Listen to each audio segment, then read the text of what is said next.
वक्फ कानून को लेकर संसद से सड़क तक खूब हंगामा देखने को मिला। बंगाल में मुर्शिदाबाद में वक्फ कानून को लेकर एक ऐसी हिंसा देखने को मिली जिसने सभी को हैरान कर दिया। सड़कों पर टूटे पत्थर, जली कारें, चप्पे चप्पे पर पुलिस की तैनाती, ऐसा कुछ हाल अभी मुर्शिदाबाद का है। इसी हिंसा को लेकर लोगों में इतना डर है कि कई लोग पलायन करने को मजबूर हैं और इस पर हैरानी तो तब होती है जब प्रदेश के मुख्यमंत्री इस पर चुप्पी साधे रखी है।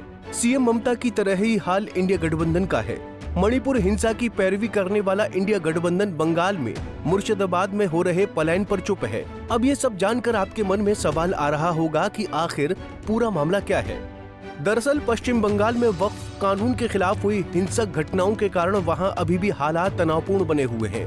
मुर्शिदाबाद में वक्फ कानून को लेकर लगी आग तो ठंडी पड़ गई है, लेकिन वहां हो रहे सैकड़ों हिंदुओं के पलायन ने सभी का ध्यान अपनी ओर खींचा है।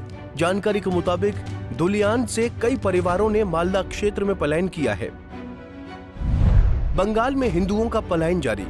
पश्चिम बंगाल में वक्फ कानून के खिलाफ भड़की आग तो शांत हो गई, लेकिन अभी भी उस हिंसा का खौफ हिंदुओं में देखने को मिल रहा है। जानकारी के मुताबिक हाईकोर्ट के आदेश के बाद हिंसा वाले इलाके में केंद्रीय बलों की भारी तैनाती की गई है, लेकिन हिंदुओं का पलायन कम होने का नाम नहीं ले रहा है। अगर देखा जाए तो मुर्शिदाबाद में हुई हिंसा के बीच जान बचाने के लिए हिंदू परिवार वहां से आज भी पलायन कर रहे हैं। नदी के रास्ते अब तक 1000 से ज्यादा हिंदू पलायन करके मालदा पहुंच चुके हैं। इसमें छोटे छोटे बच्चे भी शामिल हैं। जानकारी के मुताबिक हिंसा को लेकर हिंदुओं का कहना है कि मुर्शिदाबाद में दंगाइयों की भीड़ ने उन पर टारगेट करके अटैक किया। लगातार हो रहे इन पलायनों पर सरकार और कई नेता चुप्पी साधे बैठे हैं। फिलहाल पुलिस इस घटना और हिंसा पीड़ित इलाके को सामान्य करने में जुटी है। जानकारी के मुताबिक मुर्शिदाबाद में पुलिस को सार्वजनिक घोषणा करते हुए देखा गया, जिसमें लोगों से काम पर वापस लौटने का आग्रह किया गया। इसी कड़ी में पुलिस अधिकारी शमीम ने कहा कि पुलिस की पहली प्राथमिकता मुर्शिदाबाद में पूरी तरह से सामान्य स्थिति बहाल करना है और हमें विश्वास है कि ये जल्द ही हासिल हो जाएगी। एक तरह पश्चिम बंगाल में पलायन को लेकर संग्राम छिड़ा हुआ है, तो वहीं टीएमसी के मंत्री इसे सामान्य बता रहे हैं। इसी को लेकर ममता सरकार में मंत्री फिरहाद हकीम ने कहा कि लोग बंगाल से बंगाल में जा रहे हैं, सब ठीक है। उन्होंने कहा कि इससे बड़ी घटना गुजरात में हुई थी, उसके बाद भी लोग चुप रहे। सुनिए क्या कुछ कहा है फिरहाद हकीम ने। ऐसा कोई बात नहीं है, यहाँ पर ऐसा कोई परिस्थिति नहीं है। बंगाल से बंगाल में ही जा रहे हैं, तो बंगाल सुरक्षित है बोल के देख जाएगा, सारी जगह जा रहे हैं, सब ठीक है। पुलिस डीजीपी प्रेस कॉन्फ्रेंस कल किया, हम देखा, जो पूरा कठोर होगा। एक घटना घट गई है, उसको लेके ऐसा कुछ नहीं होना चाहिए। वो घटना ऐसा, इससे बहुत बड़ा घटना यूपी पे इसमें गुजरात में घटी थी, उसके बाद भी लोग चुप था। आज ऐसा क्या घटना जो हुआ निंदनीय है, निंदनीय है। जो भी किया वो निंदनीय किया। इसका पीछे कौन है ये निकालना पुलिस के काम है और निकालेगा, मेरा विश्वास है। मगर ये घटना नहीं चाहिए था ये, क्योंकि ये बंगाल की पवित्र भूमि है।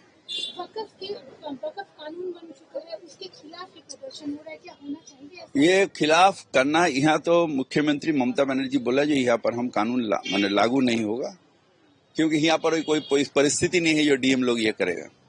मगर जहां पर ये होगा वहां पर चुप क्यों है? इतना बड़ा सब नेता, इतना बड़ा नेता, जाओ दिल्ली में जहां पर हुआ है ये, वहां पर अपना प्रदर्शन करो, यहाँ पर क्यों?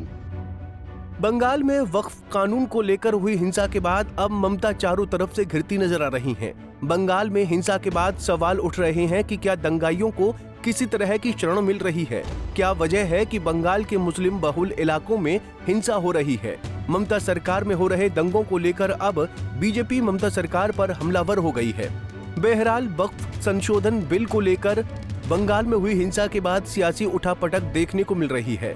बंगाल में जारी विवाद पर इंडिया गठबंधन के कई नेता चुप्पी साधे हुए हैं। बंगाल की सीएम ममता बनर्जी भी इन पलायन को लेकर चुप हैं। ऐसे में कई सवाल खड़े होते हैं, क्या ममता बनर्जी की सरकार और इंडिया को केवल मुस्लिम वोट बैंक की चिंता है? हिंदुओं के पलायन पर क्यों ममता बनर्जी समेत इंडिया गठबंधन चुप्पी साधे हुए हैं? अब ऐसे में इन सभी सवालों के जवाब बेहद जरूरी हो जाते हैं। खैर, अब इस हिंसा पर ममता सरकार आगे क्या रुख अपनाती है, ये देखने वाली बात होगी।